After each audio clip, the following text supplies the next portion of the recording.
अस्सलाम वालेकुम जी, क्या हाल चाल है? उम्मीद है सब लोग ठीक ठाक हैं, खैर खैरियत से हैं। पिछले 2 मंथ में मुझसे सबसे ज़्यादा पूछे जाने वाला जो सवाल है ना, वो ये है कि जी दुबई की बजटिंग के बारे में कुछ बताएँ। अगर हम लोग दुबई आते हैं, ख़ासकर जॉब ढूँढने या इवन कारोबार सेटल डाउन करने, दुबई की मार्केट यहाँ पर कौन से कारोबार हैं जो बूम पे हैं इस वक़्त, तो हमें इस बारे में कोई डिटेल्स हमारे साथ शेयर करें ताकि हमारे लिए आना आसान हो।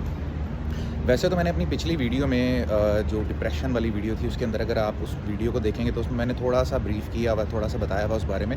बट फिर भी आज मैं थोड़ा बहुत और इलैबोरेट कर देता हूँ, बता देता हूँ आप लोगों को। देखें, इस वक़्त 2 तरह की कैटेगरीज़ हैं पाकिस्तानियों की, ख़ासकर जो इस वक़्त दुबई की तरफ आ रहे हैं। रीसेंट टाइम्स में ना दुबई के अंदर पाकिस्तान की जानिब से, पाकिस्तानियों की जानिब से बहुत ज़्यादा जो बिज़नेसेस हैं ना वो रजिस्टर्ड हुए हैं। वो कौन-कौन से हैं वो बड़ी लंबी-चौड़ी डिटेल है, हम उसके बारे में बाद में बात करेंगे। बट ऑब्वियसली इसका मकसद है कि बहुत सारे लोग जो है ना वो इस वक्त दुबई के अंदर सेटल होने के चक्कर में है, अपना बिज़नेस स्टार्ट करने के चक्कर में है। अच्छा, इसके साथ जो दूसरी कैटेगरी है वो है ऑब्वियसली जॉब्स ढूंढने वालों की। जो जॉब्स ढूंढने आ रहे हैं यहाँ पर, उनके लिए अलग तरह के मुश्किलात हैं, उनके लिए अलग तरह के सिनेरियोज़ हैं कि यहाँ के ख़र्चे कितने हैं, कि क्या रिहाइश होनी चाहिए, हमें विज़िट वीज़ा पे अगर आना चाहिए तो कितने टाइम के लिए आना चाहिए। तो मैं इस पर थोड़ी सी आप लोगों को जो है ना वो बात कर दूँ। देखें, जो बिज़नेस ओनर्स हैं ना उनके पास तो नो डाउट उनके पास पैसे होते हैं, ठीक है, उनके बैंकों में पैसे पड़े हुए हैं, लिहाजा वो कभी भी 15 दिन का, 20 दिन का विज़िट लेकर, 1 मंथ का विज़िट लेकर, यहाँ पर ऑलरेडी उनके रिलेटिव्स ज़्यादातर लोगों के सेटल डाउन होते हैं, वो आते हैं, वो स्टे करते हैं और उसके बाद वो यहाँ की मार्केट को एक्सप्लोर करके चले जाते हैं। बाय द वे, यहाँ की रियल एस्टेट मार्केट बहुत बड़ी है। अगर किसी ने बिज़नेस करना है तो मेरा सजेशन है कि रियल एस्टेट मार्केट के को ज़रा टच करे।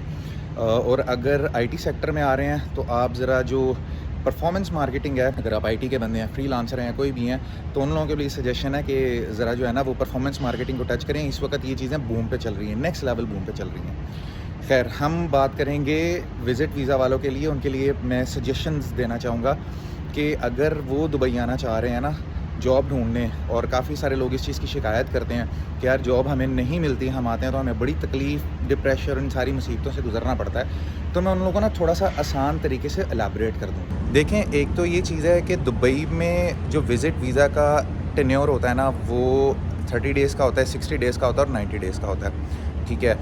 अक्सर लोग ये सोचते हैं कि हम लोग 1 महीने के लिए चले जाते हैं, जॉब लग गई तो वेल एंड गुड, नहीं लगी तो वापस आ जाएंगे, अदरवाइज़ यहाँ फिर एक्सटेंड करवा लेंगे। उनके लिए एक बड़ा बेहतरीन सजेशन है कि देखें, जब भी विज़िट वीज़ा आप लोग लें ना तो 2 मंथ का लें, ठीक है। 3 मंथ का बेशक ना लें, उसके बाद बेशक एक्सटेंड करवा लें, लेकिन 2 मंथ का लें। 1 मंथ के विज़िट वीज़ा पे ना आएँ, क्योंकि जो स्टार्टिंग आपका पीरियड होता है ना वो यहाँ पर आकर आपको 10 to 15 डेज़, जो बड़े अच्छे लोग भी होते हैं, जो बड़े तेज़ तरार लोग होते हैं, उनको थोड़ा बहुत टाइम लग जाता है इस चीज़ को समझने में कि हमने ट्रैवल किस तरीके से करना है, हम लोगों का खाने पीने का मसला किस तरीके से हल होगा, और मेरी रिहाइश जो है ना वो ठीक जगह पे है या नहीं है। तो ये ज़रा ना आपको टाइम मार्जिन मिल जाता है। जॉब्स अप्लाई आपने करनी है, उसके बाद आपको कॉल्स आना शुरू होती हैं, ठीक है, तो इसमें भी टाइम लग जाता है। तो जब अगर आपने 1 मंथ का वीज़ा लिया होता है और आपको फॉर एग्जांपल 15 दिन बाद इंटरव्यू कॉल्स आ रही हैं, आपने डूबीज़ेल पे, लिंक्डइन पे इधर-उधर अप्लाई किया था, आप लोग जा रहे हैं इंटरव्यूज़ देने, तो जो सबसे बड़ा मसला होता है ना वो अगले बंदे को, जो आपका रिक्रूटर होता है जिसने आपको हायर करना होता है, उसके लिए एक बड़ी प्रॉब्लम होती है ये कि जी आपके पास तो 15 डेज़ हैं, ठीक है, क्योंकि जो वीज़ा कन्वर्ट होना होता है आपका उसके अंदर भी टाइम लगता है, 10-15 दिन, 20 दिन। कभी कभार एमिरेट्स आईडी जब अप्लाई होता है वीज़ा, तो जो एमिरेट्स आईडी होती है आपकी, जिसमें वीज़ा स्टेटस आपका चेंज होना होता है, वो आधे घंटे में भी हो जाता है, कभी कभार उसमें हफ़्ता 1.5 हफ़्ता भी लग जाता है। उसका भी एक अलग प्रोसेस है, ठीक है। आपका मेडिकल होता है, आपका जो है वो चेस्ट का और आपका ब्लड टेस्ट लिया जाता है, उसकी रिपोर्ट आनी होती है, फिर उसके बाद आपने फिंगर्स के लिए जाना होता है, फिर उसके बाद आपकी एक सेपरेट क्लास होती है। ये सारा वीक बाय वीक चलता है, ठीक है। उसके बाद जाके आपकी एमिरेट्स आईडी आती है। तो इन सारे सिनेरियोज़ में टाइम लग जाता है। तो कोशिश करें हमेशा कि 2 मंथ का वीज़ा लेकर आएँ, ठीक है, इंस्टेड ऑफ के 1 मंथ के बाद मैं एक्सटेंड करवा लूँगा, क्योंकि ये चीज़ें ना थोड़ी सी फिर लेम हो जाती हैं, फिर इतनी इंपॉर्टेंस आपको दी नहीं जाती। बट अगर आपके पास 2 मंथ का एटलीस्ट टाइम होगा, तो जब वीज़ा आपका स्टेटस कन्वर्ट होना होगा तो आपके पास मार्जिन निकल आता है। अच्छा, अब थोड़ी सी बात कर लेते हैं बजटिंग की। देखिए, मैं आपको बड़े आसान अल्फाज में बता देता हूँ कि आपके 2 मंथ की जो बजटिंग होगी ना वो ऑलमोस्ट 5000 to 6000 दिरहम होनी चाहिए आपके पास, जब आप यहाँ पर आ रहे हैं, चाहे पाकिस्तान से हैं, चाहे इंडिया से हैं, नेपाल से हैं, कहीं से भी हैं, श्रीलंका से हैं, बांग्लादेश से हैं, एटलीस्ट 6000 दिरहम आप अपने साथ लेकर आएँ, ठीक है। 2 मंथ का जो आपकी किसी पर्टिकुलर रूम की जो स्पेसेस होती हैं ना, वो बेड स्पेस 300 से स्टार्ट होती हैं, 300-350 से स्टार्ट होती हैं और 700 दिरहम तक चली जाती हैं एक मुनासिब बेड स्पेस। 300 जो है ना वो बड़ी चीप प्लेसेस के बारे में आपको बात कर रहा हूँ, ठीक है, लेकिन 700 तक एक अच्छी आपको जो है वो जगह मिल जाती है। तो पर मंथ अगर आप फॉर एग्जांपल 500 पे भी रहते हैं, 500 वाली बेड स्पेस पे, तो 2 मंथ का आपका 1000 दिरहम ये लग जाता है। उसके बाद आपका जो फूड है, ठीक है, आपका पर मंथ का जो फूड का खर्चा होता है ना, वो 3 से 350 मिनिमम होता है, ठीक है। तो आप इसको भी ज़हन में 500 रखें। इंसान का 100 तरह की चीज़ें खाने का दिल कराता है यार। 1000 दिरहम 2 मंथ का आप ये लगा लें। अच्छा, इससे पहले मैं एक चीज़ तो आपको बताना भूल गया कि आपकी जो टिकट है, यूजुअली खासकर पाकिस्तान से आप उसको कन्वर्ट कर सकते हैं खुद भी, कि जो आपके वीज़ा और टिकट है ना, वीज़ा आपको मिल जाता है 2 मंथ का तकरीबन 550-600 दिरहम के अंदर, ठीक है। वो रेट ऊपर नीचे होते रहते हैं, आप लोग साइट पे जाके चेक कर सकते हैं। और जो टिकट आपको मिलती है वो तकरीबन 1000 या 1200 दिरहम के दरमियान आपको मिल जाती है।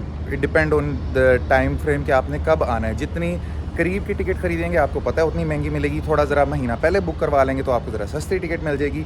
शारजा एयरपोर्ट से टिकट सस्ती मिलती है, जो शारजा की फ़्लाइट्स होती हैं। दुबई की जो फ़्लाइट्स होती हैं वो थोड़ी महंगी होती हैं।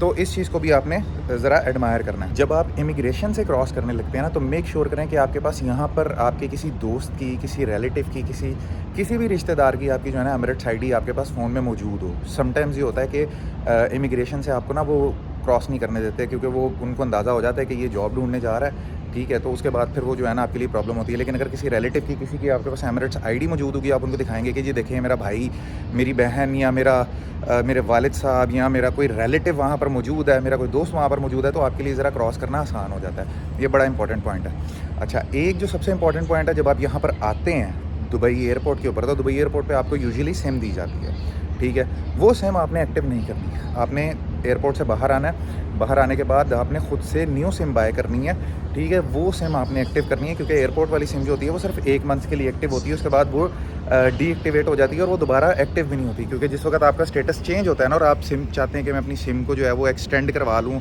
स्टेटस चेंज होने के बाद, तो वो सिम चेंज नहीं होती। तो आपने सीवी के ऊपर या कहीं पे भी जो नंबर दिए होते हैं वो फिर आपके बेकार जाते हैं, आपको कॉल्स आती हैं, ठीक है। और वो चूँकि कॉल जो है आपका नंबर बंद जा रहा होता है, तो वो फिर आगे से ना आपको काफ़ी प्रॉब्लम्स होती हैं। तो खैर ये छोटी सी एक इन्फॉर्मेशन थी, मैंने कहा आप लोगों के साथ शेयर कर दूं जिस वक्त सिनेरियोस चल रहा है, क्योंकि मुझसे काफ़ी सारे लोग पूछ रहे हैं कि जी हम अगर आएँ तो कितने पैसे लेकर आएँ, किस तरीके से हम लोग जो है वो एडजस्ट कर सकते हैं। तो आई होप कि आप लोगों को ये बड़ी सीधी सीधी बजटिंग समझ में आ गई होगी।